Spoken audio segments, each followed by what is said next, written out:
نماز کے بعد کے اذکار کے متعلق، نماز کا سلام پھیرتے ہی نماز ختم ہو جاتی ہے. اس کے بعد سب سے پہلے کہنا چاہیے اللہ اکبر ایک بار، اور تھوڑا سا بلند آواز سے، جس سے پتہ چلے کہ نماز پڑھ لی ہے. اللہ اکبر. ابن عباس کہتے ہیں میں نبی صلی اللہ علیہ وسلم کی نماز کے مکمل ہونے کو تکبیر کی وجہ سے سمجھ جاتا تھا. یعنی مثلا کوئی نفل پڑھ رہا ہے تو آپ کو نہیں پتہ چلتا کہ پڑھ چکا یا نہیں، لیکن اگر اس نے بلند آواز سے کہہ دیا اللہ اکبر تو پتہ چل گیا کہ ہاں اس کی نماز مکمل ہو گئی ہے. کیوں اللہ اکبر کہیں؟ کہ اللہ ہر چیز سے بڑا. آپ دیکھیں ہم نے نماز کا آغاز کس سے کیا تھا؟ اللہ اکبر سے کیا تھا، اور نماز میں کئی بار ہم نے اللہ اکبر کہا. اور اب نماز کے اختتام پر بھی اللہ اکبر، رمضان کے اختتام پر بھی اللہ اکبر، یعنی اللہ کی تکبیر بیان کرنا.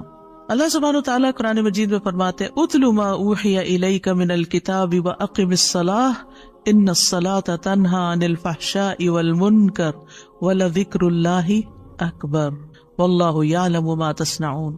کتاب میں سے جو آپ کی طرف وحی کیا گیا ہے اس کی تلاوت کیجیے اور نماز قائم کیجیے. بے شک نماز بے حیائی اور برائی سے روکتی ہے، اور یقیناً اللہ کا ذکر تو سب سے بڑی چیز ہے، اور اللہ کو معلوم ہے جو کچھ تم کرتے ہو. تو اللہ کا ذکر سب سے بڑی چیز، اور اس ذکر میں اللہ کو سب سے بڑا قرار دینا سب سے بڑی چیز. اور نبی صلی اللہ علیہ وسلم اور پھر صحابہ کا طریقہ بھی یہی تھا کہ آپ فرض نمازوں کے بعد ذکر کرتے اور آوازیں بلند کرتے. یعنی نماز کے بعد کا ذکر جو ہے اس میں آواز اونچی ہوتی ہے. ابن عباس اس بات سے معلوم کر لیتے کہ لوگوں نے سلام پھیر لیا ہے کیونکہ وہ ان کے ذکر کی آواز سنتے تھے. یعنی مطلب یہ ہے کہ نماز کے بعد اللہ اکبر بھی اونچی آواز میں، استغفر اللہ استغفر اللہ استغفر اللہ یہ بھی ذرا اونچی آواز میں. یعنی ایک ہوتا ہے سری ذکر، یعنی دل ہی دل میں پکارنا، اور ایک ہوتا ہے جاہری، جس میں یہ ذکر جو نماز کے بعد ہوتا ہے اس کو تھوڑا اونچی آواز میں کرنا چاہیے. اور جس طرح وتر ختم ہونے کے بعد سبحان الملک القدوس سبحان الملک القدوس سبحان الملک القدوس ذرا اونچی آواز میں کہنا چاہیے. تو نبی صلی اللہ علیہ وسلم اس ذکر کو ہمیشہ اونچی آواز میں کرتے تھے. ٹھیک ہے، یعنی آپ کی اقتداء، آپ کی پیروی ہر معاملے میں یہ عبادت کے درجات کو بڑھا دیتی ہے. اور اس میں ہم یہ بھی دیکھتے ہیں کہ صحابہ کرام جو تھے وہ نبی صلی اللہ علیہ وسلم کی صرف سنت کو نہیں، سیرت کو بھی آگے بیان کرتے تھے کہ آپ نے کوئی کام کیا اور کس طریقے سے کیا. مثلا ذکر کیا اور کس طرح کیا، بلند آواز سے کیا یا آہستہ آواز سے کیا، بیٹھ کر کیا یا کھڑے ہو کر کیا. اور پھر آپ دیکھیے کہ نماز کے بعد اذکار جو ہیں وہ زیادہ پسندیدہ ہیں، یعنی دعاؤں کی نسبت زیادہ اذکار. ٹھیک ہے، اور پھر اسی طرح آپ دیکھیے کہ دوسرا ذکر جو آپ کریں گے وہ ہے استغفر اللہ 3 بار، استغفر اللہ استغفر اللہ. صوبان کہتے ہیں رسول اللہ صلی اللہ علیہ وسلم جب اپنی نماز سے فارغ ہوتے تھے تو 3 مرتبہ استغفار فرماتے تھے، 3 بار استغفار کرتے. ولید کہتے ہیں میں نے اوزائی سے پوچھا آپ استغفار کس طرح فرمایا کرتے تھے؟ تو انہوں نے کہا آپ فرماتے تھے استغفر اللہ استغفر اللہ. اب نماز پڑھ لی ہے، استغفر اللہ کیوں؟ اس لیے کہ ہم تو نماز کا حق بھی ادا نہیں کرتے. ہمارا دھیان کہاں سے کہاں چلا جاتا ہے، ہم کئی دفعہ بھول جاتے ہیں، ہمیں سجدہ سہو کرنا تک یاد نہیں رہتا، ہمیں کچھ پتہ نہیں ہوتا ہم نے کون سی سورت پڑھی، کیا تلاوت کی. ہو سکتا ہے تلاوت میں کوئی غلطی کر دیں، ہو سکتا ہے کہ تسبیح کی جگہ کچھ اور پڑھ دیں بھول چوک کے. تو ہم نماز کے اندر بھی بہت کچھ غلط کرتے رہتے ہیں جانے انجانے. اور خاص طور پر جن لوگوں نے اپنی نماز کے پروننسیشن کی اصلاح نہیں کی وہ تو کچھ سے کچھ پڑھتے رہتے ہیں بعض اوقات. یعنی پروننسیشن صحیح نہ ہونا جو ہے وہ الفاظ کے مطلب کو ہی بدل دیتا ہے. اس لیے پہلی پرائرٹی میں کوئی ایسا ٹیچر ڈھونڈیے کہ جو آپ کی نماز سن کے اس کا پروننسیشن آپ کو ٹھیک کر دے. بہرحال نماز کے بعد استغفر اللہ. اور ایک اور چیز، نماز پڑھنے کے بعد انسان کو ایک فیلنگ ہوتی ہے کہ میں نے کچھ کیا ہے، لیکن جب انسان استغفر اللہ کہتا ہے تو اس میں عاجزی کا اظہار ہوتا ہے کہ اللہ تیرا حق ادا نہیں کیا، مجھے ابھی بھی گناہوں کی بخشش کی ضرورت ہے. اور آپ دیکھیے کہ یہ الفاظ نبی صلی اللہ علیہ وسلم ادا کرتے تھے جن کے اگلے پچھلے سارے گناہ معاف کر دیے گئے تھے.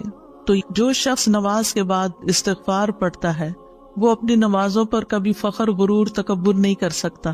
کہ میں بڑا نمازی ہوں، میں بڑا پرہیزگار ہوں، میں بڑا عبادت گزار ہوں. نہیں، وہ یہ دیکھے گا کہ میں نے حق ادا نہیں کیا، میرے سے جو کمی کوتاہی ہوئی ہے اللہ تعالیٰ اس کو معاف کر دے. جو چیز مکمل طور پر ادا کرنی چاہیے تھی اس کو اس طرح نہیں ادا کیا، کچھ نہ کچھ کوتاہی واقع ہو گئی، تو اس بخشش کے طلب کرنے سے اللہ تعالیٰ کوتاہی سے درگزر فرما دے گا انشاءاللہ. اور ویسے بھی استغفار کرنے سے نقص یا کمی کوتاہی جو ہے اس کا ازالہ ہوتا ہے ہماری عام روزمرہ زندگی میں بھی. تیسرا ذکر، اب آپ دیکھ رہے ہیں یہ ذکر ہے، اللہ اکبر بھی ذکر ہے، استغفر اللہ بھی ذکر ہے، اور تیسرا یہ بھی ذکر ہے، اللہم انت السلام ومنک السلام تبارکت ذل جلال والاکرام. اے اللہ تو سراپا سلامتی ہے اور تجھی سے سلامتی حاصل ہوتی ہے، تو بڑی برکتوں والا ہے اے جلال و اکرام والے. یعنی استغفار کے بعد پھر فوراً بعد اللہ تعالیٰ کی تعریف اور یہ ذکر. السلام جو ہے یہ اللہ تعالیٰ کے ناموں میں سے ایک نام ہے، جس کا مطلب یہ ہے کہ اللہ تعالیٰ ہر طرح کی آفات سے، عیبوں سے، ہر طرح کے نقص سے سلامت ہے. کوئی چیز اس کو نقصان نہیں دے سکتی، نہ لوگوں کی باتیں جو اللہ تعالیٰ کے خلاف کرتے ہیں، یا لوگوں کے گمان، یا لوگوں کی نافرمانیاں اور گناہ اور عبادت نہ کرنا، اللہ کا حکم نہ ماننا. اللہ تعالیٰ کو کوئی چیز نقصان نہیں دیتی، وہ سلامت ہے، اس کو کسی کی ضرورت ہی نہیں ہے. یہ جو کچھ ہم کرتے ہیں، ذکر ہو، عبادت ہو، یہ اپنے ہی فائدے کے لیے کرتے ہیں، اللہ تعالیٰ پر کچھ احسان نہیں ہے. تو ہم یہ کہتے ہیں اللہم انت السلام، کہ اللہ تعالیٰ آپ سراسر سلامتی ہیں اور آپ کا ہر فعل جو ہے وہ ظلم سے سلامت ہے، پاک ہے، ہر شر سے پاک ہے. آپ کی تقدیر، آپ کے فیصلے، ہر چیز سلامتی پر مبنی ہے. ومنک السلام، سلامتی تیری ہی طرف سے آتی ہے، یعنی تو ہی سلامتی دیتا ہے یا تو ہی سلامتی کو روک لیتا ہے. سلامتی کا مالک بھی تو ہی ہے، تو سلامت رکھے تو ہم سلامت ہیں. تو یہ تعلق اللہ تعالیٰ سے انسان اپنا ظاہر کرتا ہے، انسان اپنے رب کے بارے میں کیا سمجھتا ہے. تبارکتا، تبارکتا کا لفظ برکت سے ہے، جس کا مطلب ہوتا ہے کثرت سے کسی چیز کا بڑھنا اور قائم رہنا، یعنی تیری خیرات و برکات بہت زیادہ ہیں. ذل جلال والاکرام، اے عزت اور جلال والے.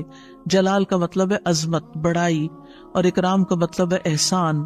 یعنی تو اپنے بندوں کو عزت و اکرام دیتا ہے، اپنے رسولوں کو، اپنے انبیاء کو اور اپنے صالح بندوں کو تو ہی عزت اور اکرام اور برکتیں عطا کرتا ہے. ساری نعمتیں تیری ہی طرف سے ہیں. اور یہ کتنا خوبصورت ذکر ہے جو ہم ہر نماز کے بعد کرتے ہیں، یا جو نہیں کر رہے انہیں لازماً کرنا چاہیے، کہ اللہ سبحانہ وتعالیٰ سے ہم اپنے اچھے گمان کا اظہار کرتے ہیں اور ایک طرح سے انڈائریکٹلی سلامتی اور برکت طلب بھی کرتے ہیں. آپ دیکھیے عموماً ہم جب کسی چیز کے اندر فائدہ دیکھتے ہیں تو ہم خیر اس سے وابستہ کر لیتے ہیں، یہ ہے تو کام ہوگا، یہ نہیں تو کام ہی نہیں ہوگا.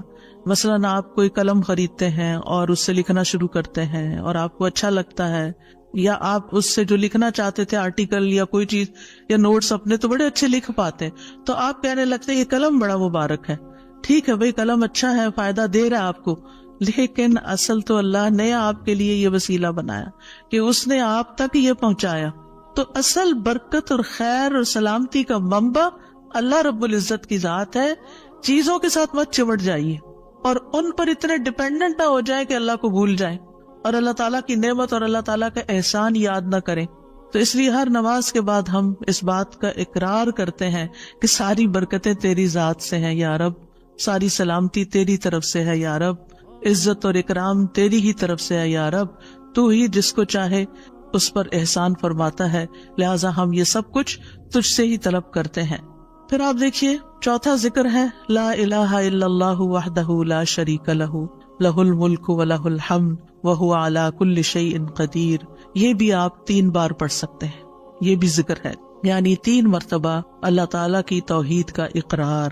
مغیرہ بن شعبہ جو وحی کے کاتب تھے ان سے مروی ہے کہ معاویہ رضی اللہ عنہ نے مغیرہ کو لکھا کہ کوئی حدیث جو آپ نے رسول اللہ صلی اللہ علیہ وسلم سے سنی ہو وہ مجھے لکھ کر بھیجیں.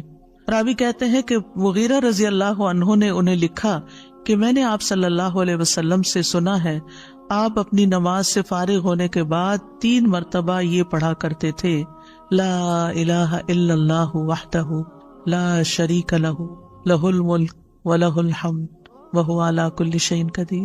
سب سے پہلے توحید کا اقرار کہ اللہ ایک ہے، وہی الہ ہے، وہی خالق ہے، مالک ہے، رب ہے، معبود ہے. پھر اس بات کا انکار کہ کوئی اس کا شریک ہو، لا شریک لہ. اور پھر لہ الملک، بادشاہت بھی اسی کی ہے، معبود بھی وہی ہے، بادشاہ بھی وہی ہے، اور ایسا بادشاہ ہے وَلَهُ الْحَمْدُ کہ اس کی تعریف ہے. دنیا کے بادشاہوں کا حشر ہوتا دیکھا ہے آپ نے، ان کے ساتھ کیا کیا جاتا ہے. لیکن اللہ سبحانہ وتعالیٰ کی بادشاہت پر کوئی آنچ نہیں آتی، کوئی اس کو ہلا نہیں سکتا، کوئی اس کو نقصان نہیں دے سکتا، کوئی اس پر باتیں نہیں بنا سکتا، کوئی اس کا نقص نہیں نکال سکتا کہ اللہ تعالیٰ نے آسمان میں یہ کیا چیز بنا دی اور زمین میں کیا بنا دی. نہیں، وَلَهُ الْحَمْدُ، اسی کی ہے تعریف. یعنی ایسا بادشاہ کہ جو قابل تعریف ہے، اور ایسا بادشاہ کہ وَهُوَ عَلَى كُلِّ شَيْءٍ قَدِيرٌ. دنیا کے بادشاہ انتہائی بے بس لاچار ہوتے ہیں، ان کے ہاتھ میں کچھ نہیں ہوتا، وہ انسانوں کے محتاج ہوتے ہیں، انسانوں کی خدمت کے، انسانوں کی مدد کے، انسانوں کے مال کے محتاج ہوتے ہیں. یہ بادشاہت کیا بادشاہت ہے جس کی ساری ڈیپینڈنسی لوگوں کے اوپر ہے. تو اصل بادشاہت تو اللہ کی ہے کہ جو ہر چیز پر پوری قدرت رکھتا ہے. تو آپ اس احساس کے ساتھ اگر اللہ تعالیٰ کا یہ ذکر کرتے ہیں تو آپ کا دل ایک سکون سے بھر جائے گا، ایک خوشی سے بھر جائے گا کہ میں ایسی ہستی کو جانتی ہوں، ایسی ذات کو جانتی ہوں کہ جو اتنی خوبیوں کی مالک ہے. کیونکہ یہ انسان کی فطرت میں ہے، انسان کی نفسیات میں ہے کہ وہ کسی چیز کی تعریف کر کے خوش ہوتا ہے. اور عام طور پر ہم صرف سامنے نظر آنے والی چیزوں کی تعریف کر کر کے خوش ہوتے رہتے ہیں، اور تھوڑے دن کے بعد وہ بھی خراب ہو جاتی، وہ تعریف بھی ساتھ ہی چلی جاتی ہے. انسان ہے تو مر جاتے ہیں، ان کے اعمال ہے تو ختم ہو جاتے ہیں، اور کبھی وہ اچھے ہوتے ہیں اور پلٹ بھی جاتے ہیں. وہ کہاں گئی تعریفیں؟ جوان ہے تو بڑھاپے میں ساری تعریفیں چلی گئی، مالدار تھے تو غریب ہوئے تو ساری تعریفیں چلی گئی. اسی طرح علم ہے اور جنون لاحق ہو گیا تو ساری تعریفیں چلی گئی، سب کچھ الٹ گیا. اور دنیا کے یہ سارے نظارے آپ نے دیکھے ہوں گے کہ جب ہر نعمت لوگوں پر الٹ جاتی. اسی لیے ہم دعا کرتے ہیں نا کہ اللہ انی اعوذ بک من زوال نعمتک، کہ اللہ نعمتوں کے زوال سے بچانا. یہ انتہائی تکلیف دہ چیز ہے، لیکن یہ ایک دنیا کا قانون ہے، یہ سب کچھ ہوتا ہے اور ہماری آنکھیں دیکھتی ہے. لیکن اللہ سبحانہ وتعالی ان سب چیزوں سے پاک ہے، اس کو کوئی زوال نہیں اور اس کا کوئی کچھ بگاڑ نہیں سکتا، اور وہ ہر چیز پر پوری طرح قادر ہے، جو چاہے کر سکتا ہے، اور تعریف اسی کے لیے ہے. پانچواں ذکر، لا الہ الا اللہ وحدہ لا شریک لہ لہ الملک ولہ الحمد وہو علی کل شیء قدیر. اللہم لا مانع لما اعطیت ولا معطی لما منعت ولا ينفع ذا الجد منک الجد. اللہ کے سوا کوئی الہ نہیں، وہ اکیلا ہے، اس کا کوئی شریک نہیں، بادشاہت اسی کی ہے اور تمام تعریف اسی کے لیے ہے، اور وہ ہر چیز پر پوری طرح قدرت رکھنے والا ہے. اے اللہ، جو کچھ تو نے دیا ہے اسے کوئی روکنے والا نہیں، اور جو کچھ تو نے روک دیا اسے کوئی دینے والا نہیں، اور کسی مالدار کو تیری بارگاہ میں اس کا مال نفع نہیں پہنچا سکتا. ابتدا میں تو وہی اللہ کی توحید بیان ہوئی، اس کی بادشاہت اور اس کی حمد کا ذکر ہے اور اس کی قدرت کا ذکر ہے، اور اس کے بعد کہ جو اللہ نے دیا، جو وہ دینا چاہتا ہے اسے کوئی روک نہیں سکتا. یہاں بھی آپ دیکھیں، مانگ کچھ نہیں رہی، یہ ذکر ہے، یہ دعا نہیں، یہ کیا ہے؟ ذکر ہے. اور جو کچھ تو نے روک دیا کوئی دے ہی نہیں سکتا، اور سارے ہی مالدار فقیر ہیں، اور خاص طور پر تیرے سامنے فقیر ہیں. یا ایھا الناس انتم الفقراء الی اللہ واللہ هو الغنی الحمید. اے لوگو، تم سب اللہ کے فقیر ہو، اللہ کے محتاج ہو، اور اللہ ہی غنی، مالدار اور وہی قابل تعریف ہے. واللہ هو الغنی الحمید. ٹھیک ہے. نبی صلی اللہ علیہ وسلم جب سلام پھیرتے تھے تو یہ دعا پڑھا کرتے تھے یا یہ ذکر کیا کرتے تھے. اور اس میں آپ دیکھیے کہ یہ جو عقیدہ ہے نا کہ اللہ روکے تو کوئی دے نہیں سکتا، یہ انسان کو بڑا اطمینان دے دیتا ہے. اگر کوئی چیز، کوئی خیر آپ کی طرف آنے سے رکی ہوئی ہے تو وہ اللہ ہی نے روکی ہوئی ہے، آپ پر رحمت کی وجہ سے. بدگمان نہ ہو، اس سے کسی وجہ سے رکی ہوئی ہے. آپ کسی کی کوئی اچھی چیز دیکھتے ہیں، کسی کا مینشن دیکھتے ہیں تو سوچتے ہیں کتنا خوش قسمت ہے، کتنے بڑے گھر میں رہتا ہے. کسی کے پاس فراری دیکھتے ہیں تو آپ کہتے ہیں واہ کتنا خوش قسمت ہے. لیکن آپ کو نہیں پتا کہ یہی چیزیں اس کے لیے کتنی بڑی آزمائش بنی ہوئی ہیں، آپ نہیں جانتے. اور اگر اللہ نے آپ کو نہیں دی تو آپ کو بہت سے شر سے محفوظ رکھا ہوا. تو اللہ کا روکنا بھی خیر کا باعث ہوتا ہے. یہ سبق پکا کر لیں کہ جب اللہ تعالیٰ کوئی چیز نہیں دیتا یا دیر سے دیتا ہے یا روک لیتا ہے اور کوئی چارہ نہیں ہوتا، آپ کہتے ہیں میری کوئی دعا قبول نہیں ہو رہی، میرا کوئی طریقہ کام نہیں آ رہا، تو اس میں بھی کوئی خیر ہوتی ہے. کیونکہ جو اللہ نے مقدر میں لکھا ہے وہ پہنچ کے رہے گا. کوئی روک نہیں سکتا جو تو دے، اور کوئی دے نہیں سکتا جو تو روک لے. اور جسے اللہ نے آپ کے مقدر میں لکھا ہے وہ آپ تک آئے گا ہی آئے گا. سورۃ فاطر میں اللہ تعالیٰ فرماتے ہیں ما یفتح اللہ للناس من رحمت فلا ممسک لها وما یمسک فلا مرسل له من بعدہ وہو العزیز الحکیم. جو کچھ اللہ لوگوں کے لیے رحمت میں سے کھول دے اسے کوئی بند کرنے والا نہیں، اور جو وہ بند کر دے اس کے بعد اسے کوئی کھولنے والا نہیں. حدیث میں آتا ہے ما اصابک لم یکن لیخطئک وان ما اخطأک لم یکن لیصیبک. جو کچھ تمہیں پہنچا وہ تم سے خطا ہونے والا نہیں تھا، اور جو نہیں ملا وہ ہرگز ملنے والا نہیں تھا. قرآن مجید میں سورۃ الرعد میں اللہ تعالیٰ فرماتے ہیں وَإِذَا أَرَادَ اللَّهُ بِقَوْمٍ سُوءًا فَلَا مَرَدَّ لَهُ. جب اللہ کسی قوم کے ساتھ برائی کا ارادہ کر لیتا ہے تو اس کو کوئی پھیرنے والا نہیں. کوئی سپر پاور اس ملک کی مدد نہیں کر سکتی اگر اللہ نے اس کے لیے جنگ کا فتنہ یا کسی اور طرح کی کوئی آزمائش لکھی ہے. یہ اللہ کے فیصلے ہوتے ہیں. یا اللہ نے کسی قوم کو تباہ کرنے کا فیصلہ کر لیا ہو تو کوئی اس کو روک نہیں سکتا. لہٰذا ہمیں اللہ پر ہی بھروسہ کرنا چاہیے، اور ہر حال میں ایسی پریشان کن باتوں پر اللہ تعالیٰ ہی کی طرف رجوع کر لینا چاہیے. یاد رکھیے اگر کوئی چیز نہیں ملی تو اللہ تعالیٰ کو الزام مت دیں، اللہ تعالیٰ سے ناراض نہیں ہو، اللہ تعالیٰ سے بدظن نہیں ہو. یہ روکنا اس کی رحمت ہے. انسان اگر ان دو جملوں پر ایمان لے آئے تو پھر اس کا مکمل بھروسہ اللہ کی ذات پر ہو جائے گا. وہ رزق کے بارے میں اللہ پر ہی توکل کرے گا، نقصان کو دور کرنے اور بھلائی کو پانے کے لیے اللہ پر ہی بھروسہ کرے گا. وہ اللہ کو اپنے لیے کافی سمجھے گا. یعنی جہاں کہیں دل چھوٹا ہوا، جہاں کہیں کوئی پریشانی آئی، کہتے حسبی اللہ و نعم الوکیل. اللہ کار ساز یعنی کام بنانے والا اللہ ہی میرے لیے کافی ہے. وہ میرا کام بنائے گا، وہ میری مشکل آسان کرے گا. تو یہ توحید ربوبیت اور الوہیت پر مشتمل جملے ہیں. ابن تیمیہ کہتے ہیں یہ حدیث دو عظیم اصولوں پر مشتمل ہے. نمبر 1 توحید ربوبیت، اور وہ ہے جسے اللہ دینا چاہے اسے کوئی روک نہیں سکتا، اور جسے وہ روک دے اسے کوئی نہیں دے سکتا. بس بندہ اللہ ہی پر توکل کرتا ہے اور اسی سے مانگتا رہتا ہے، کیونکہ دینا جو اس نے ہے. تو پھر کسی اور سے کیوں مانگے گا؟ کسی اور سے توقع لگا کے کیوں بیٹھ جائے گا؟ کسی اور کے در پہ کیوں جائے گا؟ اس کو پتا ہے صرف اللہ ہی نے کرنا ہے جو کرنا ہے. اس سے عقیدہ توحید پکا ہوتا چلا جاتا ہے کہ صرف اللہ ہی نے کرنا ہے. اور توحید الوہیت ولا ينفع ذا الجد منک الجد. عام طور پر انسان یہ سمجھتا ہے میرے پاس مال ہے، مجھے کوئی مشکل نہیں. یعنی جب کوئی کام سامنے آتا ہے نا تو فوراً دیکھتا ہے کتنا ہے بینک میں، کتنا کیش رکھا ہے، کیا ہے میرے پاس، کتنی پراپرٹی ہے. یعنی فوراً انسان کا دماغ گھوم کے اس طرف چلا جاتا ہے نا، بہت ہے، انف ہے، کام ہو جائے گا. اللہ چاہے گا تو ہوگا. صرف آپ کے مال سے کچھ نہیں ہوتا. آپ سارا لگا دیں، بزنس میں پورا لاس ہو سکتا ہے. پھر بتائیے آپ کے مال نے آپ کو کیا فائدہ دیا؟ کچھ نہیں ہو سکتا جب تک اللہ نہ چاہے. مال بھی جب فائدہ دیتا ہے جب اللہ چاہتا ہے، اولاد بھی جب فائدے کی ہوتی ہے جب اللہ چاہتا ہے. کسی انسان سے فائدہ صرف اس وقت پہنچتا ہے جب اللہ چاہتا ہے. آپ نے دیکھا ہوگا کتنے ہی اچھے سے اچھے لوگ ہوتے ہیں ہر وقت کام آنے والے. ایک وقت ایسا آتا ہے وہ ایسے بےچارے مجبور ہوتے ہیں کہ ان کو نہ کرنی پڑتی ہے کہ بھائی سوری یہ نہیں کر سکتے، کیونکہ سب کچھ ان کے اختیار میں نہیں ہے، سب کچھ ان کے بس میں نہیں ہے. اسی طرح انسان کے پاس بعض اوقات کوئی عہدہ ہوتا ہے، انفلوئنس ہوتا ہے، وہ سمجھتا ہے یہ عہدہ ہے میرے پاس، میں سب کچھ کر سکتا. نہیں کر سکتے. آپ نے دیکھا ہوگا دنیا کے بڑے بڑے ملکوں کے جو حکمران ہوتے ہیں کتنے بے بس ہوتے ہیں. کچھ بھی نہیں ہوتا ان کے ہاتھ میں، اپنی تقدیر نہیں بنا سکتے، اپنا فائدہ نہیں کر سکتے. اور پھر آپ دیکھیے کہ اللہ سبحانہ وتعالیٰ دنیا اسے بھی دیتا ہے جس سے وہ محبت کرتا ہے، اور اسے بھی دیتا ہے جس سے وہ محبت نہیں کرتا. لیکن یاد رکھیے ایمان اس کو دیتا ہے، دین کی سمجھ اس کو دیتا ہے جس سے وہ محبت کرتا ہے. وَمَن يُرِدِ اللَّهُ بِهِ خَيْرًا يُفَقِّهْهُ فِي الدِّينِ. دنیا تو سب کے پاس، مومن مسلم کافر سب کے پاس ہو سکتی ہے.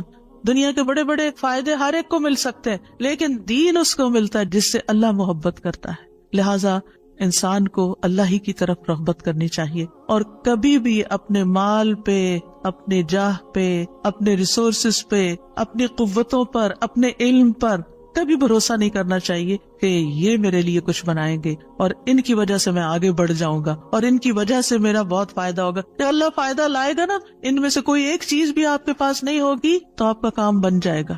اور اگر فائدہ نہیں دینا نا اللہ نے ان ساری چیزوں کے ہوتے ہوئے، کئی دفعہ لوگ کہتے ہیں ہر چیز ہے میرے پاس لیکن پھر بھی میرا یہ مسئلہ حل نہیں ہوتا، معلوم نہیں کیوں رکاوٹ آ گئی، اور پھر وہ غلط سوچنا شروع کر دیتے ہیں، فلاں کی بندش ہے، فلاں کی نظر ہے، فلاں نے یہ کر دیا۔ نہیں، نفع اور نقصان دونوں اللہ کے ہاتھ میں، نہ کسی کی نظر آپ کو نقصان دے سکتی ہے، نہ کسی کا جادو آپ کو نقصان دے سکتا ہے، نہ کسی کا حسد آپ کو نقصان دے سکتا ہے اگر اللہ نہ چاہے۔ لہٰذا اسی سے دعا کرتے رہیں، اور جو پروٹیکشن کی دعائیں اس نے سکھائی ہیں وہ پڑھتے رہیں، اور باقی بھروسہ اللہ کی ذات پر کریں۔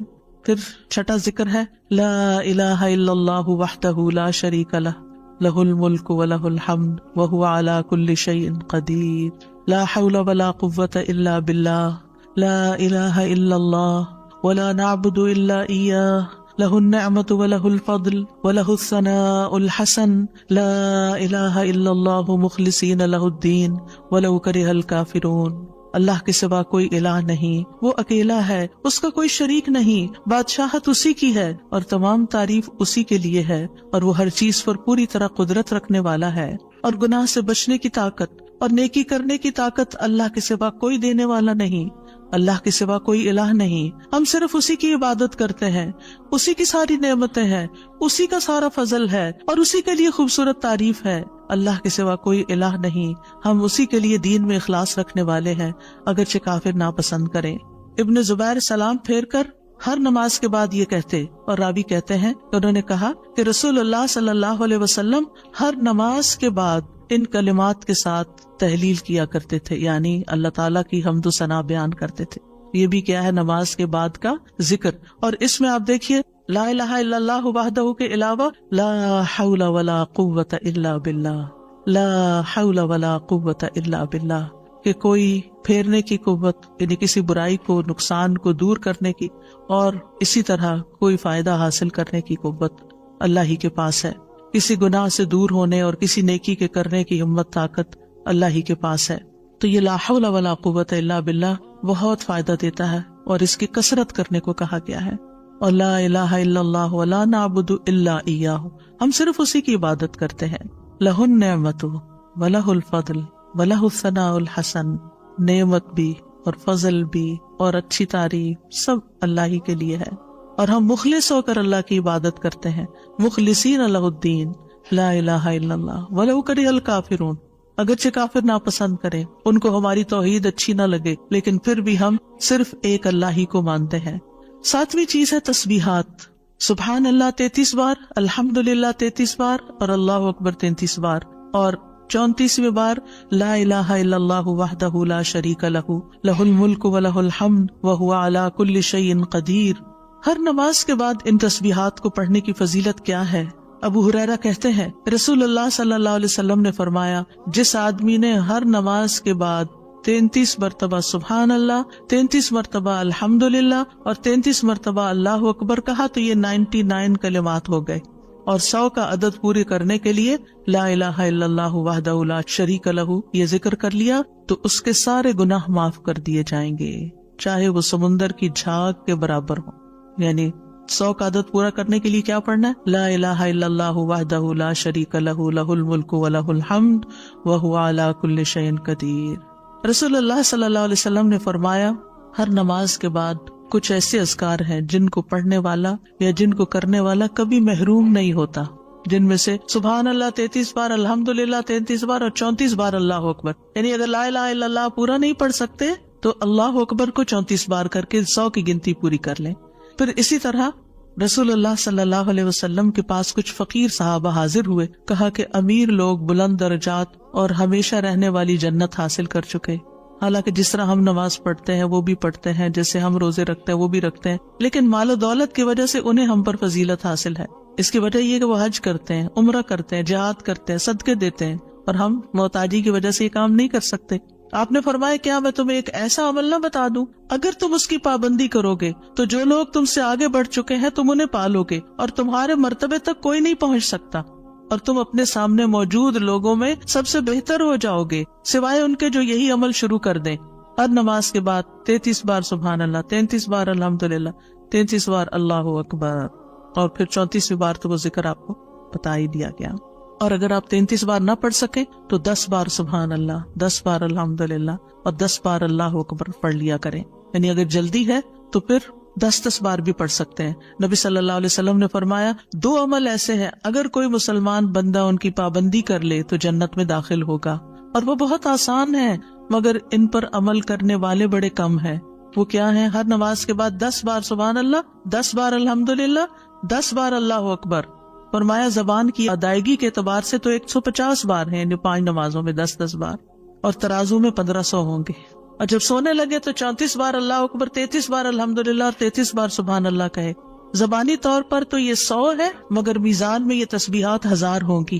اور وہ کہتے ہیں یقیناً میں نے رسول اللہ صلی اللہ علیہ وسلم کو دیکھا، آپ انہیں اپنے ہاتھ سے شمار کرتے تھے. اور پھر کہتے ہیں دائیں ہاتھ سے، تو کرنے کا طریقہ کیا ہے؟ 3 دفعہ اوپر کو جائیے سبحان اللہ سبحان اللہ سبحان اللہ، اور 3 دفعہ نیچے کو آ جائیے سبحان اللہ سبحان اللہ سبحان اللہ. 1 انگلی پہ 6 بار ہو گیا. تو آپ کی 5 انگلیاں، تو 5 کو 6 دفعہ ضرب دیں تو کیا ہوتا ہے؟ 30، اور 3 دفعہ اور پڑھ لیں، اور اگر 34 ہے تو 1 اور پڑھ لیں. تو اس طرح ایک ہی ہاتھ پر، دائیں ہاتھ پر یہ تسبیحات آسانی سے پڑھی جا سکتی ہیں، کیونکہ ہاتھ سے تسبیح کرنا زیادہ پسندیدہ ہے. حضرت عبداللہ بن عمر کہتے ہیں میں نے رسول اللہ صلی اللہ علیہ وسلم کو دیکھا، آپ داہنے ہاتھ کی انگلیوں پر تسبیح کو شمار کرتے تھے، اور آپ نے صحابیات کو حکم دیا تھا کہ وہ اللہ کی تکبیر، تقدیس، تحلیل کی پابندی اختیار کریں اور اپنی انگلیوں پر شمار کریں، کیونکہ ان سے سوال ہوگا اور یہ بلوائی جائیں گی. قیامت کے دن ہاتھ بولیں گے، تو اگر ان پہ تسبیح آپ پڑھتے ہیں تو یہ بول کے بتائیں گے ہم تو اللہ کا ذکر کرتے رہے. 8ویں چیز ہے آیت الکرسی. اللہ لا الہ الا هو الحی القیوم لا تأخذه سنة ولا نوم له ما في السماوات وما في الأرض من ذا الذي يشفع عنده إلا بإذنه يعلم ما بين أيديهم وما خلفهم ولا يحيطون بشيء من علمه إلا بما شاء وسع كرسيه السماوات والأرض ولا يؤوده حفظهما وهو العلي العظيم. پورا اللہ کا تعارف ہے. اللہ وہ ہے کہ اس کے سوا کوئی معبود نہیں، وہ زندہ ہے، ہر چیز کو قائم رکھنے والا ہے، نہ اسے کچھ اونگ پکڑتی ہے اور نہ کوئی نیند. اسی کا ہے جو کچھ آسمانوں میں ہے اور جو کچھ زمین میں ہے. کون ہے جو اس کے پاس اس کی اجازت کے بغیر سفارش کرے؟ وہ جانتا ہے جو کچھ ان کے سامنے اور جو کچھ ان کے پیچھے ہے، اور وہ اس کے علم میں سے کسی چیز کا احاطہ نہیں کر سکتے مگر جتنا وہ چاہے. اس کی کرسی آسمانوں اور زمین کو سمائے ہوئے ہے، اور اسے ان دونوں کی حفاظت یعنی آسمان و زمین کی حفاظت تھکاتی نہیں، اور وہی سب سے بلند، سب سے بڑا ہے. ہر نماز کے بعد آیت الکرسی پڑھنے کی فضیلت یہ ہے کہ جو شخص نماز کے بعد اس کو پڑھ لیتا ہے اور اس نماز کے بعد اس کی ڈیتھ ہو جاتی ہے تو فرمایا اس کو موت کے علاوہ کوئی چیز جنت میں جانے سے نہیں روک سکتی. مر گیا تو سیدھا جنت میں. یہ قرآن مجید کی سب سے افضل آیت ہے. ابو ذر غفاری کہتے ہیں میں مسجد حرام میں داخل ہوا اور رسول اللہ صلی اللہ علیہ وسلم کو اکیلے دیکھ کر آپ کے پاس آ کے بیٹھ گیا. میں نے کہا یا رسول اللہ صلی اللہ علیہ وسلم کون سی آیت افضل ہے جو آپ پہ نازل ہوئی؟ آپ نے فرمایا آیت الکرسی. کرسی کے مقابلے میں 7 آسمان اس طرح ہیں جیسے بیابان زمین میں کوئی چھلا گرا پڑا ہو، اور پھر کرسی کے مقابلے میں عرش کا حجم اتنا ہے جیسے اس چھلے کے مقابلے میں بیابان کا وجود. اور یہ قرآن مجید کی سب سے عظیم آیت بھی ہے. ابی ابن کعب سے روایت ہے ایک مرتبہ نبی صلی اللہ علیہ وسلم نے ان سے پوچھا اللہ کی کتاب میں سب سے عظیم آیت کون سی ہے؟ انہوں نے کہا اللہ اور اس کا رسول ہی زیادہ جانتے ہیں. آپ نے یہ سوال کئی مرتبہ دہرایا تو ابی ابن کعب نے کہا آیت الکرسی. یہ سن کر آپ نے فرمایا ابو المنذر تمہیں تمہارا علم مبارک ہو، اس ذات کی قسم جس کے ہاتھ میں میری جان ہے. عرش کے پائے کے پاس یہ اللہ بادشاہ کی پاکیزگی بیان کرتی ہوگی. اس کی ایک زبان اور 2 ہونٹ ہوں گے، یعنی جو لوگ اس پڑھیں گے وہ ان کے حق میں ایک طرح سے گواہ ہوگی. 9ویں چیز جو نماز کے بعد پڑھنی چاہیے وہ ہے معوذات. سورۃ الاخلاص، سورۃ الفلق، سورۃ الناس. پہلی سورت میں اللہ تعالیٰ کی توحید بیان ہوئی ہے. دوسری سورت میں انسان کو پناہ مانگنے کے لیے کہا گیا ہے.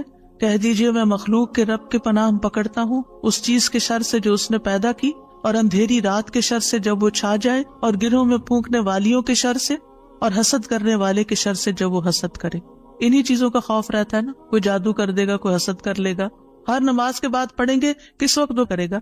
اس کو تو آپ موقع ہی نہیں دے رہے کہ وہ جادو کرے یا آپ سے حسد کرے. ہر 2 نمازوں کے بیچ میں جو کوئی ایسا فتنہ فساد آیا اس کا ازالہ ہوتا چلا جائے گا. عقبہ بن عامر کہتے ہیں کہ رسول اللہ صلی اللہ علیہ وسلم نے مجھے حکم دیا تھا کہ میں ہر نماز کے بعد معوذات پڑھا کروں، یعنی یہ 3 صورتیں پڑھا کروں. 10ویں چیز ہے ربی اعنی علی ذکرک و شکرک و حسن عبادتک، اللہ کے ذکر، اس کے شکر اور اچھی عبادت پر اللہ کی مدد مانگنا۔ معاذ بن جبل کہتے ہیں کہ رسول اللہ صلی اللہ علیہ وسلم نے میرا ہاتھ پکڑا اور فرمایا، اے معاذ، اللہ کی قسم میں تم سے محبت کرتا ہوں۔ کتنے خوش قسمت تھے معاذ رضی اللہ عنہ۔ میں نے عرض کیا، یا رسول اللہ صلی اللہ علیہ وسلم، میں بھی آپ سے محبت کرتا ہوں۔ تو رسول اللہ صلی اللہ علیہ وسلم نے فرمایا، تم پابندی سے ہر نماز میں یہ دعا مانگا کرو، رب اعنی علی ذکرک و شکرک و حسن عبادتک۔ معاذ رضی اللہ عنہ جو ہیں 33 سال کی عمر میں امواس کے تعاون میں شہید ہو گئے تھے۔ He was only 33 years old۔ ان کا مقام کیا تھا؟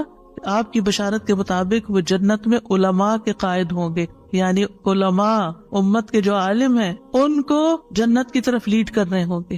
کس وجہ سے آپ صلی اللہ علیہ وسلم نے ان سے محبت کا اظہار کیا؟ علم کی وجہ سے، علم کے حریص تھے اور نیکی کے کاموں میں آگے اور اتنی چھوٹی عمر میں عین جوانی کے وقت فوت بھی ہو گئے اور کتنا بڑا درجہ اور مقام پا گئے۔ ہمیں آج تک یہ سمجھ نہیں آتی کہ کون سے کام ایسے کریں کہ جس سے اللہ کی محبت ملے، جس سے اللہ کا قرب نصیب ہو اور جس سے ہمیں رسول اللہ صلی اللہ علیہ وسلم کی محبت اور آپ کی شفاعت نصیب ہو۔ تو یہ ایک دعا ہے ان دعاؤں میں سے جو آپ نے خاص طور پر حضرت معاذ کا ہاتھ پکڑ کے، قسم کھا کے، محبت کا اظہار کر کے آپ کو یہ دعا سکھائی۔ چند لفظ ہیں، کیا ہمارے لیے یہ پڑھنا بھی مشکل ہے؟ پھر ہم اپنے لیے اس دنیا سے کیا کما رہے ہیں؟ اگر ہمیں اتنی بھی توفیق نہیں کہ نماز کے بعد ٹک کے یہ 4 کلمے پڑھ لیں تو پھر ہماری نمازیں کیا ہے؟ ہم نے کیا مانگا اللہ سے؟ ہم تو دنیا کی اور آخرت کی خیر سے محروم ہو گئے۔ اور یہ دعا آپ دیکھیے، اللہم سے بھی شروع ہوتی ہے اور ربی سے بھی شروع ہوتی ہے۔ دونوں کا ایک ہی تقریباً مطلب ہے، ایک میں الوہیت ہے اور ایک میں ربوبیت ہے۔ یعنی میں اللہ سے درخواست کرتا ہوں کہ اے اللہ، مجھے اپنے ذکر پر، اور ذکر میں قرآن، نماز، تہلیل، تسبیح، استغفار، درود، سب چیزیں شامل ہیں، اللہ مجھے توفیق دے۔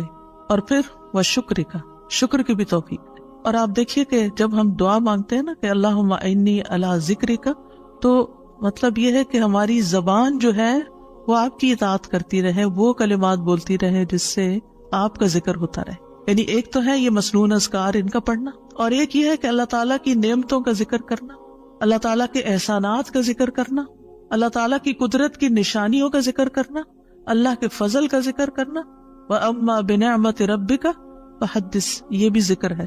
آپ اپنے بچوں کے ساتھ بات کر رہے ہیں اور اللہ تعالیٰ کے بارے میں کوئی بات کر رہے ہیں، دین کے بارے میں کوئی بات کر رہے ہیں، تو یہ بھی ذکر میں شمار ہو۔ تو اللہ مجھے توفیق دے، اللہ میری مدد کر، کیونکہ ہمارے پاس وقت بھی ہوتا ہے، ہمارے پاس صلاحیت بھی ہوتی ہے، لیکن ہم توجہ نہیں کرتے، ہم کرتے نہیں ہے کام، کیونکہ توفیق نہیں ہوئی نا۔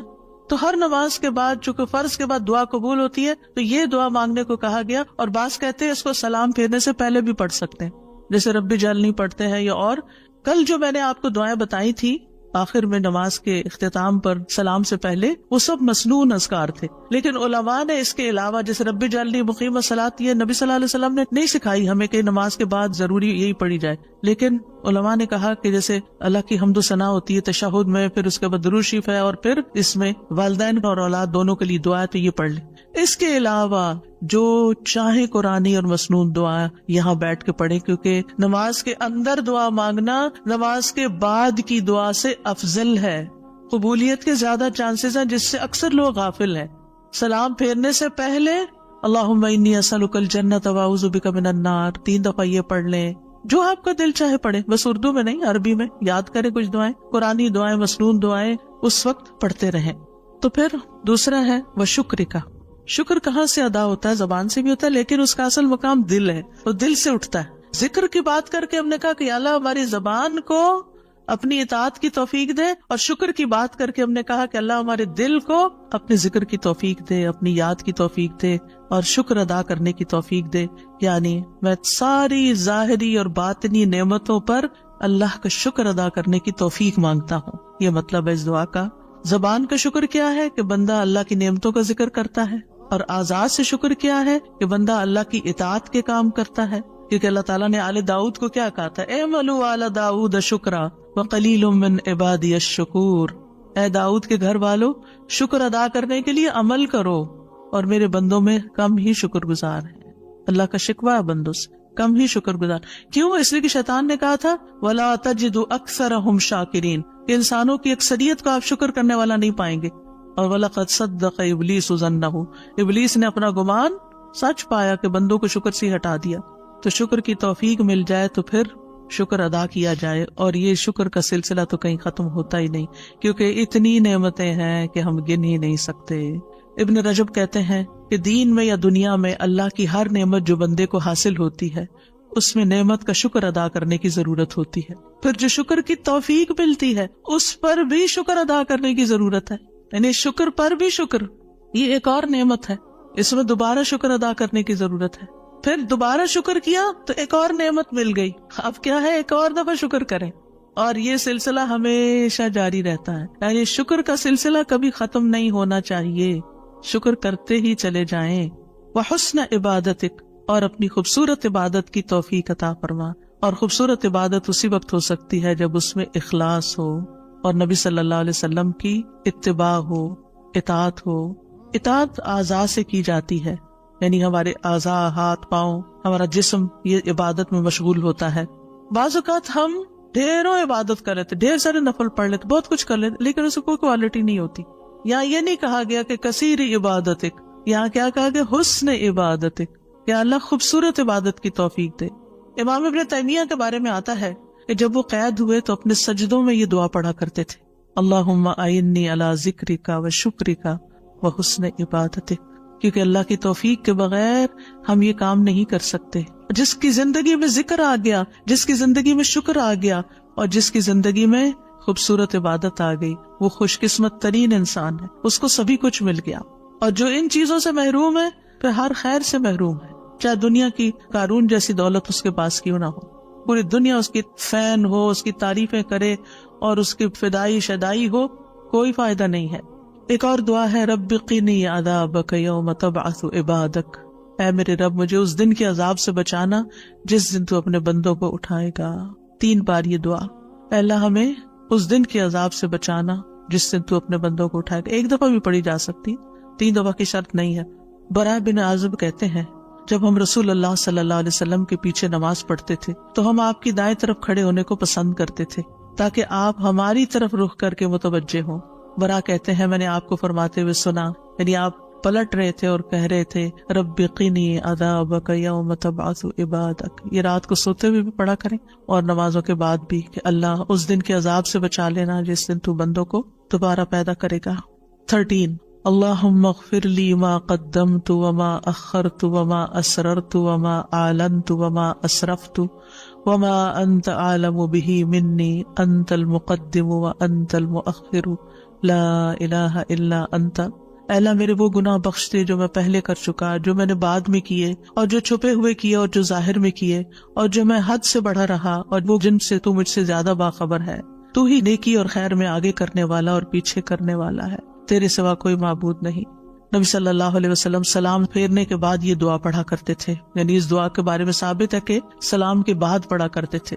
اللہم اغفر لی ما قدمت، بات یہ ہے کہ جو نیک لوگوں کی نیکیاں ہوتی ہیں وہ مقربین کے گناہ شمار ہوتے ہیں، یعنی ان کا سٹینڈرڈ اور ہائی ہوتا ہے نا، ان کی کوالٹی اور اچھی ہوتی ہے۔ تو اس لیے نبی صلی اللہ علیہ وسلم کے گناہ کوئی نہیں تھے کہ جس کے لیے آپ بخشش مانگتے تھے، ایک تو ہمیں سکھانے کے لیے، اور دوسرا یہ ہے کہ نیکیوں میں سے جو کم درجے کی نیکیاں ان پر بھی۔ وما اخرت، اور جو عبادت مجھ سے تاخیر ہوئی، کوتاہی ہوئی، جو میں نے لیٹ کی، جس کا حق ادا نہیں کیا۔ وما اسررت، جو میں نے چھپایا، جو میرے دل میں وسوسے اور خیالات آئے، بعض اوقات نماز کے اندر وسوسے آنا شروع ہو جاتے ہیں، یا اللہ تو اس کو بھی معاف کر دے۔ وما اعلنت، اور جو میں نے ظاہراً کیے، یعنی وہ اقوال افعال جو سب کے سامنے، لوگوں کے سامنے کوئی بری مثال پیش کی، یعنی یہ نبی صلی اللہ علیہ وسلم کے نہیں، یہ ہمارے لیے کہ ہم بعض اوقات ایسی بات کر جاتے ہیں، ایسا کام کر جاتے ہیں جو دوسروں کو پٹ آف کر دیتا ہے نیکی کے کاموں سے، یا ان کو دین سے ہٹا دیتا ہے، یا اور اسی طرح کی غلطیاں ہم کرتے ہیں۔ اور پھر آپ دیکھیے کہ نبی صلی اللہ علیہ وسلم کی ہمبلنس بھی اس سے پتہ چلتی ہے کہ کتنے آپ ہمبل تھے، کہ سارا کچھ کر کے، بہترین عبادت کر کے پھر بخشش بھی مانگ رہے ہیں۔ اور پھر آپ دیکھیے کہ وما اسرفت، ہر معاملے میں ہم حد سے پار ہو جاتے ہیں، خوشی میں، غم میں، بے صبری میں، ہر چیز میں۔ تو اس کی بھی دعا ہے یہ کہ اللہ جہاں بھی میں حد لمٹ کراس کر رہا ہوں، اللہ مجھے وہ کراس کی بھی لمٹ کے آگے جو غلط کام کیا ہے مجھ سے تو وہ بھی معاف کر دے۔ اور وما انت عالم بہ منی، اور جو تو مجھ سے زیادہ جانتا ہے، یعنی خاص کے بعد عام کا بھی ذکر ہے، یعنی میں نے تو مانگ لیا جو مجھے سمجھ آتی تھی، اب اس کے علاوہ بھی جو کچھ ہے اس کو بھی آپ معاف کر دیجیے۔ اور پھر انت المقدم و انت المؤخر. دوسرے روایت میں انت المقدم والمؤخر بھی آتا ہے. جس کو تو چاہتا ہے آگے بڑھا دیتا ہے نیکی میں، جس کو تو چاہتا ہے پیچھے کر دیتا ہے. یعنی یہ نہ سوچیے کہ آج میں اگر نیکیوں میں آگے ہوں تو ہمیشہ ایسے ہی رہوں گی. ہمیشہ ڈرتے رہا کریں، پیچھے بھی ہو سکتے ہیں. تو یا اللہ تو مجھے آگے ہی رکھنا، مراد یہ ہے. اور اگر نبی صلی اللہ علیہ وسلم کے بارے میں ہے تو آپ کی نبوت سب سے آخر میں تھی، وہ ایک پازیٹیو سینس میں ہے، انت المقدم و انت المؤخر. اور پھر اسی طرح یہ ہے کہ قیامت کے دن سب سے پہلے آپ اٹھائے جائیں گے، حالانکہ دنیا میں آپ کی نبوت سب سے آخر میں تھی. تو یہ اللہ تعالیٰ کا فیصلہ ہوتا ہے. جس چیز پر وہ چاہتا ہے اپنے بندوں کو اتارتا ہے، جس کو چاہتا ہے آگے بڑھاتا ہے، جس کو چاہتا ہے عزت دیتا ہے، جس کو چاہتا ہے ذلت دیتا ہے. اور بندوں کے ایک دوسرے پر درجات ہیں. نمبر 14 سبحانک اللہم و بحمدک استغفرک و اتوب الیک. یہ مجلس کے اختتام پر بھی اور نماز کی دعاؤں کے اختتام پر بھی، پاک ہے تو اے اللہ، تیری ہی حمد ہے، میں تجھ سے بخشش مانگتا ہوں، تیری ہی طرف میں رجوع کرتا ہوں. یہ اچھے عمل پر مہر لگانے والے کلمات ہیں. حضرت عائشہ سے روایت ہے کہ رسول اللہ صلی اللہ علیہ وسلم جب کسی مجلس میں بیٹھتے یا نماز پڑھتے یا کچھ کلمات پڑھتے، حضرت عائشہ نے ان کے بارے میں پوچھا تو آپ نے فرمایا اگر کسی شخص نے اس مجلس میں اچھی باتیں کی ہوں گی تو یہ کلمات قیامت تک ان باتوں کے لیے مہر بن جائیں گے، اور اگر اس نے اس مجلس میں کوئی فضول بات کی ہے تو یہ اس کے لیے کفارہ بن جائیں گے. اور اس کے دیگر روایات بھی ہیں، یعنی دیگر طرق بھی ہیں اس دعا کے. اور پھر ایک اور دعا، رب اغفر لی وتب علی انک انت التواب الغفور. اے اللہ تو مجھے بخش دے اور میری توبہ قبول کر، بے شک تو بہت توبہ قبول کرنے والا، بہت بخشش فرمانے والا ہے. فجر اور مغرب کی نماز کے بعد کا خاص ذکر لا الہ الا اللہ وحدہ لا شریک لہ لہ الملک ولہ الحمد یحیی و یمیت وہو علی کل شیء قدیر. اللہ کے سوا کوئی الہ نہیں، وہ اکیلا ہے، اس کا کوئی شریک نہیں، بادشاہت اسی کی ہے، تمام تعریف اسی کے لیے ہے، اور وہ ہر چیز پر پوری قدرت رکھنے والا ہے. اور سلام کے بعد تشہد کی حالت میں اگر آپ بیٹھے بیٹھے یہ ذکر کرتے ہیں، یعنی مصلی سے اٹھنے سے پہلے یہ ذکر کرتے ہیں، تو نبی صلی اللہ علیہ وسلم نے فرمایا جس نے نماز مغرب اور صبح کی نماز کے بعد اتحیات میں اٹھنے سے پہلے اپنی ٹانگ کو دوہرا کیے ہوئے، یعنی جس پوزیشن میں آپ بیٹھے اسی پوزیشن میں بیٹھے بیٹھے 10 بار یہ ذکر کیا، اللہ تعالیٰ اس کے لیے 10 نیکیاں لکھ لیتا ہے، 10 گناہ اس سے دور کر دیتا ہے، 10 درجے اس کے بلند کر دیتا ہے. اس کے لیے ہر بری چیز سے حفاظت، شیطان مردود سے پناہ دینے والے یہ کلمات ہوتے ہیں. کوئی گناہ سوائے شرک کے اس کو نہیں پہنچتا، اور یہ اس روز عمل میں سب لوگوں سے افضل ہوتا ہے. یعنی صبح کے وقت اگر کوئی یہ پڑھ کے اٹھتا ہے مصلی سے تو یہ سب لوگوں سے افضل ہوتا ہے، سوائے اس شخص کے جس نے اس کے برابر یا اس سے زیادہ ان کلمات کو پڑھا ہو. اور ایک اور روایت میں ہے جو یہ 10 مرتبہ مغرب کے بعد پڑھے گا، اللہ اس کی حفاظت کے لیے اسلحہ بردار فرشتے بھیجے گا جو اس کی صبح تک شیطان سے حفاظت کریں گے. اللہ تعالیٰ سے دعا ہے کہ اللہ تعالیٰ ہمارے اعمال کو قبول کرے اور ہمیں اس ذکر کی توفیق دے. میں یہ پڑھتے ہوئے سوچ رہی تھی کہ جو شخص یہ ساری دعائیں پڑھے نماز کے بعد، اس کے پاس فضول کام کرنے کا کون سا وقت باقی بچے گا.